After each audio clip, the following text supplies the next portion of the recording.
you got any final thoughts for the show? Make jukes, not war. Can we edit that out? Nope. I had my game face on. I think we can. Hello and welcome to a standing up video where I am using my legs for once and not a chair. Apologies if you hear any background noise. We are listening to the football match via a certain NISMO's radio. That will come into play very, very shortly, as this car is going to be a key part in this video and the next one to come next week. So without forgetting to say, thank you very, very much to David at Twice Diecast for being able to send this thing over and even make the thing inside. I know two things that are inside of this, which is an Aston Martin from Johnny Lightning and, well, the star of the show, which is one of them, which he's managed to recreate if you haven't already figured out. He's took this Tomica Duke, not my personal one, but another one, and made it this. So I get to see what's inside of it now he's packed up with it. But before I open it, I would just like to say how neatly packed up and boxed this box is, with a lovely little bit of paper wrapping on it. I always love that.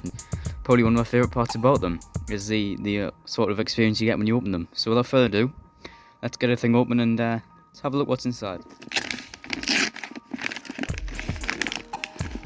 Oh, I sure hope there isn't any protein powder in here. Sheesh. So without further ado, we're going to use the knife of truth, which is of descent from the screwdriver tooth. We're going to cut this lovely bit of sort of tape. Careful we don't cut our finger. Come on. There we go. And I'm going to do this off camera. Now, I've opened the side of the box just for ease of access, and it was easy to cut open. But I know that the customer that's in here that I know of, David has shown a few people from our community, which is Mark at Datsuman Diecast and also Derek at Honest Diecast, maybe a few other people, and I know they said I would freak out when I see it, but I just want to do a quick promotion and show Diecast Breakdown, which I have actually been on, which is a presentation of the Diecast Media Network, as course as read there, which is a great podcast based on Diecast, which is one of the only ones I know of. They do great interviews with some great people, the community, of course, me included, and many other people, famous faces, famous channels, and just many great designers. So definitely worth checking it out. Every single sort of video they upload is an absolute blast. Of course, we have Mark, David, and Chuck Ellis, all from different channels we all know of. They're all great guys in the community and definitely worth the check out. And it looks like we have a letter. I love reading letters. One of my favourite parts about opening boxes is the letters. See if we can actually get it open. No. One-hander, you really don't understand how hard it is until you actually do it. I always take the mick out of Jason at Mustang Hunter Diecast, and man, he has a bad job to do. So, without reading, here we go. Robert NISMO, I had to correct the tragedy of the three not being any NISMO Dukes, or of there being no NISMO Dukes 1/64 scale. I completely agree. A comment I actually made when I was on Diecast Breakdown, check it out.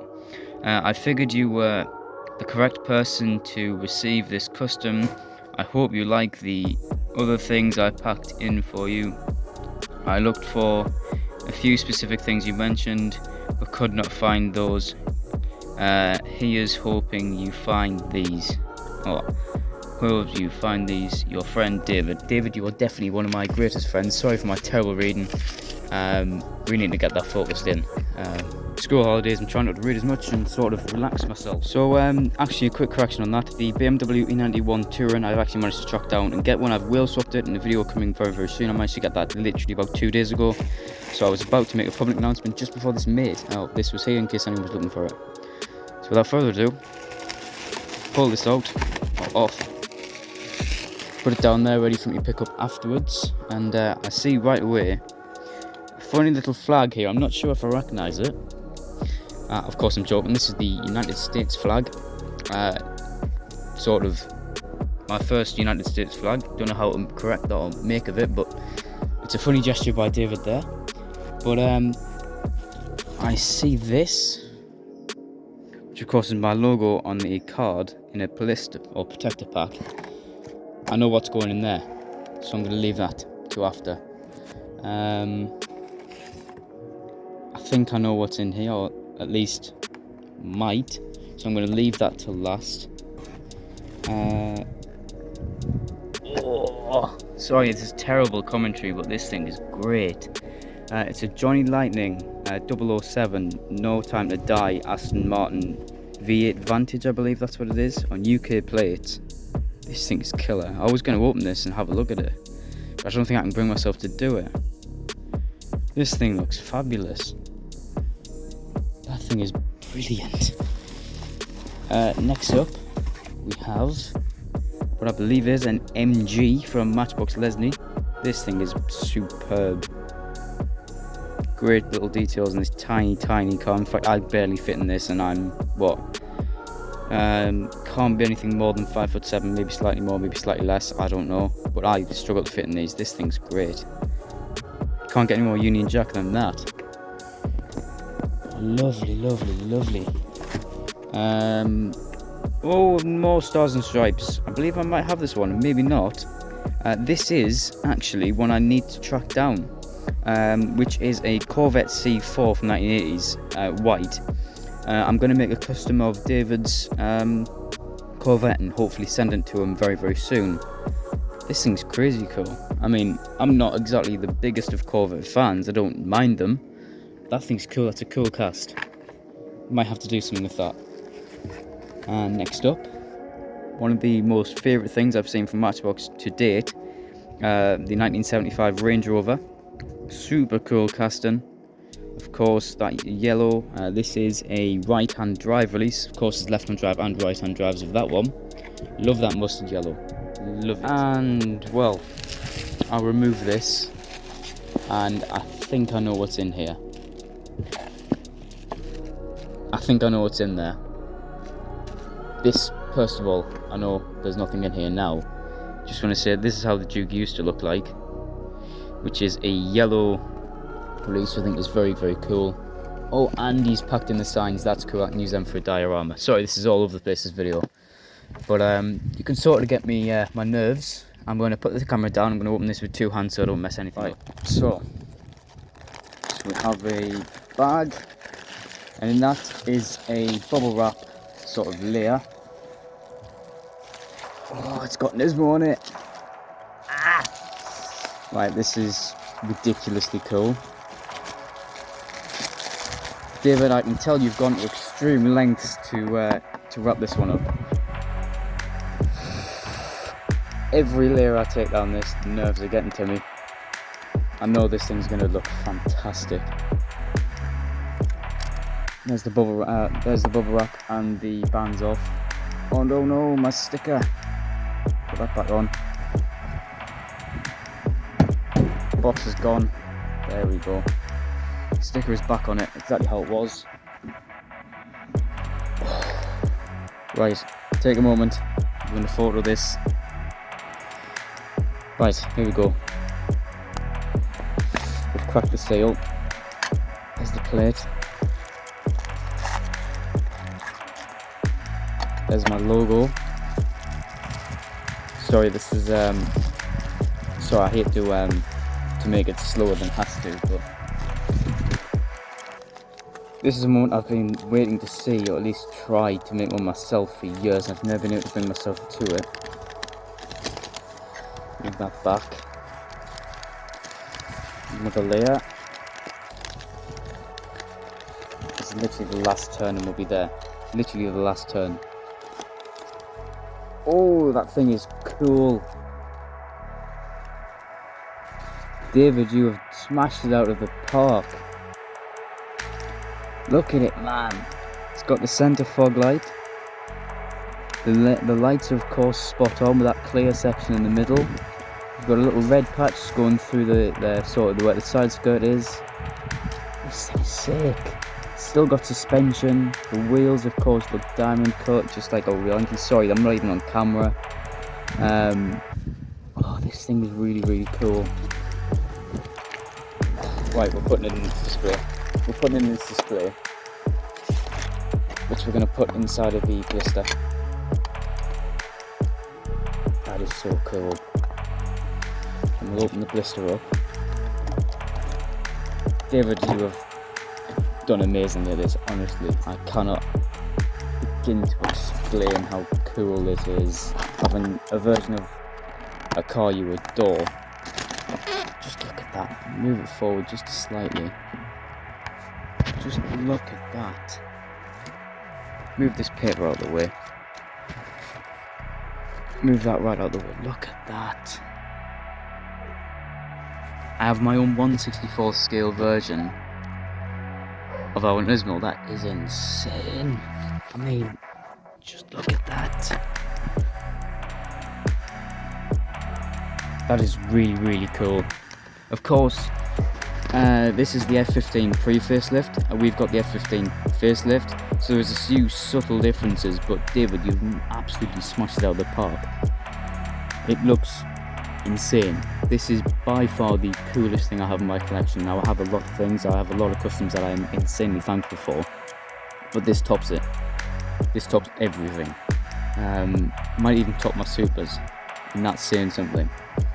To have your own custom version of a car you absolutely adore is a feeling you will really never get. You were really right, Derek and Mark, when you said I would freak out. This thing is insane. The UK plates, everything about it, it's so right. In a while I will have a full video of this, next week, showing this off and comparing it to our actual NISMO, and showing how fantastically David has done this, and being the first one to ever recreate, from my beliefs, our exact car. I know there's been other people who've recreated NISMOs before. Sorry, the camera angle is awful there, but he's recreated our NISMO, the one I have right next to me right now, and that is the first one to ever do it. This thing looks great. Somehow he's managed to do everything on it. I mean, of course, the body kit isn't exact, but that's never going to happen because it's such a different body kit and complex compared to the stock one. But he's really nailed it. I mean, the blacked out blacked out interior with blacked out glass is sort of something that came stuck with this car, and David has managed to nail it. The lights are completely, they are brilliant. The middle fog light in the back, that's fantastic. That pops on when you have the fog lights on, which I think is great. It's like sort of a little touch or a nod to F1. The wheels look fantastic. This thing looks great. I really don't know why Tomica discontinued this cast, because it's honestly fantastic. I'm honestly, the first time in a long time, out of words. I don't know how to describe what I'm feeling right now. This thing is incredible. Now, I've just had a quick break to sort of really take it in and really show how spot on David has got it. This is where it came from. Now, of course, the one that he took was yellow, which, funny enough, before the NISMO we had a yellow Duke. It was a yellow Duke with a yellow interior trim. It was actually quite nice. It was a fully spec'd out car. And before that we had a grey one, same spec. And honestly, he's taken a fantastic cast already and made it so much better. I mean, he's made the headlights sort of perfect. The headlights are actually circular ones. The top ones are sort of indicators and sort of LEDs. Of course, the line going through the middle of the cast. It looks fantastic. Meaty tyres. It just looks great. And of course, the logo, everything about it, just little details that make it just everything. This thing is just superb. And of course, everything else here, the Range Rover, the MG, the Aston Martin, and of course the Corvette, are all things I'm going to use as inspiration and sort of showcase in some other videos, especially this. So I'm going to try and track down another one, because I don't think I'll bring myself to make this one, because I want to completely spray it white. I don't want to start off with a white basis, and I believe I know where I can get one from, but I really want to start with a fresh one, and I will recreate your, I believe, Dad's Corvette and make it into another one and sort of take elements of it. I might modify it slightly, I might make it stock, I might make it your exact type of car, I'm not sure yet. I'm going to get a basis idea and then take it from there. Thank you very much for everything, David. I honestly can't thank you enough, especially for that beast of a Duke. I think I can be the first one to say I've received a Duke NISMO in a box. Oh, it's insane to say. But yeah, that is been my showcase. I will do a quick showcase slash photo of the Range Rover, and I'll see what else, but I think just the Range Rover for today, and then we'll give another sort of video on that, maybe a few other bits and pieces, and we'll see where we're at after that. But next week we're definitely showcasing that NISMO. So thank you very much everyone for watching. Stay safe, have fun, and of course, stay jukin'. Now I just want to cut in and say quickly why I really like this Range Rover, and why it was so important for me to sort of try and get my hands on one. And that's because one of my favourite ever Top Gear specials. Now, if you don't know anything about me, you have to know that I'm a Top Gear fanatic, especially about Jeremy Clarkson. Not the greatest of role models, but someone I find hilarious and someone who I genuinely just can't get enough of. And this was a car, of course his was red, but I believe in the same year, 1975, that he drove on a Top Gear special. In fact, one of my favourite ones, and he went through the Amazon rainforest, I believe, or a rainforest, in one. And it was one of the last remaining cars from that trip. There was a Suzuki Samurai and a Toyota Land Cruiser that Richard Hammond took. And Clarkson took a Range Rover. It was this exact year. The same sort of body. His was a 4-door, I believe. And it absolutely powered on. I loved that car. I loved the way it looked. And this sort of captured that. And I couldn't wait when Matchbox showed it off. When they showed how great it looked. So yeah. Let's take some photos of it, and I'll stop talking and you can really take notice of how great this cast looks.